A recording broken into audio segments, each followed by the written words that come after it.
Hello friends, இன்றைக்கி ஒரு டேஸ்டியான ஸ்வீட் ரெசிபி பைனாப்பிள் கேசரி தான் செய்ய போகிறோம். அதுக்கு முன்னாடி கீர்த்தி சௌமியாஸ் கிச்சனை ஃபஸ்ட் டைம் பார்க்குறீங்கன்னா ரெட் கலர் சப்ஸ்கிரைப் பட்டனை கிளிக் பண்ணிவிட்டு பக்கத்தில் இருக்க பெல் ஐக்கானை கிளிக் பண்ணிக்கோங்க. இப்போ வாங்க வீடியோக்குள்ளே போகலாம். ஃபஸ்ட்டு பைனாப்பிளை க்ளீன் பண்ணிக்கலாம். இந்த மாதிரி பீசஸாக இருக்கிற பைனாப்பிளில் சென்டரில் முள் மாதிரி இருக்கும் இல்லையா, அதெல்லாம் எடுத்துடலாம். அதையும் சேர்த்து போட்டோம் அப்படின்னா ஒரு மாதிரி சாப்பிடும்போது இரிட்டேட்டிங்காக இருக்கும். அதனால இந்த மாதிரி குட்டி குட்டியாக அந்த பாயிண்ட்ஸை மட்டும் கட் பண்ணி எடுத்துக்கோங்க. இப்போது இதை சின்ன சின்னதாக பீஸ் கட் பண்ணிக்கிறேன். சின்ன சின்ன பீஸாக போட்டோம்னா கேசரியில் சாப்பிட்றதுக்கு நல்லாயிருக்கும். இப்போது இது ரெடி.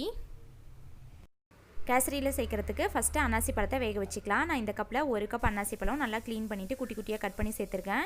இது கூட 2 ஸ்பூன் சர்க்கரை சேர்த்துக்கிறேன். அன்னாசி பழத்தில் லைட்டாக புளிப்பு டேஸ்ட் இருக்கும். இந்த மாதிரி செஞ்சோன்னா அந்த புளிப்பு டேஸ்ட் நல்லா பேலன்ஸ் ஆகி ஸ்வீட்டாக இருக்கும். இப்போ இது கூட 1/2 டம்ளர் தண்ணி சேர்த்து வேக வச்சுக்கலாம். நான் 1 கப் ரவைக்கு 1 கப் அன்னாசி பழம் எடுத்திருக்கேன். அதுவே கரெக்டாக இருக்கும். இப்போ அதை லிட் க்ளோஸ் பண்ணி ஒரு 5 மினிட்ஸ் நல்லா வேக வச்சுக்கலாம் லோ ஃப்ளேமில். இப்போ 5 நிமிஷம் ஆயிடுச்சு, நல்லா வெந்துருச்சு. இப்போ இதை வேறு பிளேட்டில் மாற்றி வச்சுக்கலாம். நான் இதை இப்படியே தான் கேசரியில் சேர்க்க போகிறேன். நீங்கள் மிக்ஸி ஜார்லாம் அரைச்சி கூட சேர்த்துக்கலாம். இப்போது பேனில் 4 டீஸ்பூன் எண்ணெய் விட்டுக்கிறேன்.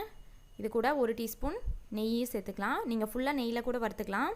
எண்ணெய் சேர்த்தோன்னா டைம் ஆனாலும் கொஞ்சம் கேசரி கெட்டியாகாமல் இருக்கும். இப்போ இது கூட முந்திரி பருப்பும் பாதாம் பருப்பும் சேர்த்து வறுத்துக்கிறேன்.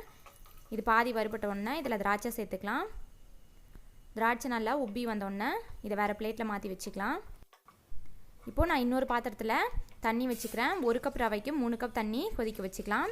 இதில் கொஞ்சமாக குங்குமப்பூ சேர்த்துக்கிறேன். அது எல்லோ கலருக்காக, நீங்கள் எல்லோ ஃபுட் கலர் கூட சேர்த்துக்கலாம்.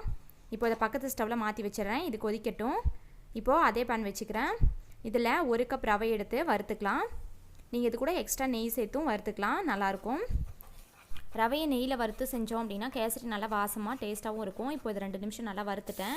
இப்போது கொதிக்கிற தண்ணியை அப்படியே எடுத்து சேர்த்துருங்க. இந்த மாதிரி சேர்க்கறதுனால ரவை கொஞ்சம் கூட கட்டி பிடிக்காது, நல்லா தளன்னு வெந்து வரும்.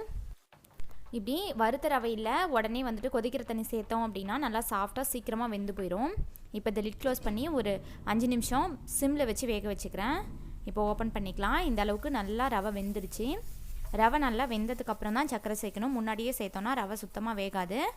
இப்போ இது கூட சர்க்கரை சேர்த்துக்கலாம். நான் 1 கப் ரவைக்கு 1 கப் சர்க்கரை தான் சேர்த்துக்கிறேன். நீங்கள் இன்னும் ஸ்வீட்டாக வேணும் அப்படின்னா 1/4 கப் கூட சேர்த்துக்கலாம். அதுக்கு மேலே சேர்த்தோம் அப்படின்னா ரொம்ப ஸ்வீட்டாக போயிடும். இப்போ இதை நல்லா மிக்ஸ் பண்ணி விட்டுக்கிறேன். இந்த அளவுக்கு கெட்டியாக இருந்தது. சர்க்கரை சேர்த்த உடனே இந்த மாதிரி நல்லா தளன்னு வந்துடும். இப்போ இதை சிம்மில் 2 நிமிஷம் கொதிக்க வச்சுக்கலாம். இப்போ இது கூட நம்ம வேக வச்ச அன்னாசி பழம் சேர்த்துக்கிறேன். அப்படியே வறுத்து வச்சுருந்தா முந்திரி திராட்சையும் சேர்த்துக்கலாம். இப்போ இதை சேர்த்து நல்லா மிக்ஸ் பண்ணி விட்டுக்கிறேன். இதில் 2 டீஸ்பூன் நெய் விட்டுக்கிறேன். நெய் சேர்த்தோன்னா நல்லா ஒட்டாமல் பாத்திரத்தில் வளவலன்னு வரும். இப்போ இதை நல்லா மிக்ஸ் பண்ணி விட்டுக்கலாம். நெய் வந்து உங்கள் இஷ்டம் தான், எவ்வளோ வேணாலும் சேர்த்துக்கலாம். அவ்வளோதான், நம்மளோட டேஸ்டியான பைனாப்பிள் கேசரி ரெடி. நீங்களும் ட்ரை பண்ணிட்டு ஃபீட்பேக் கமெண்ட்ஸில் சொல்லுங்கள்.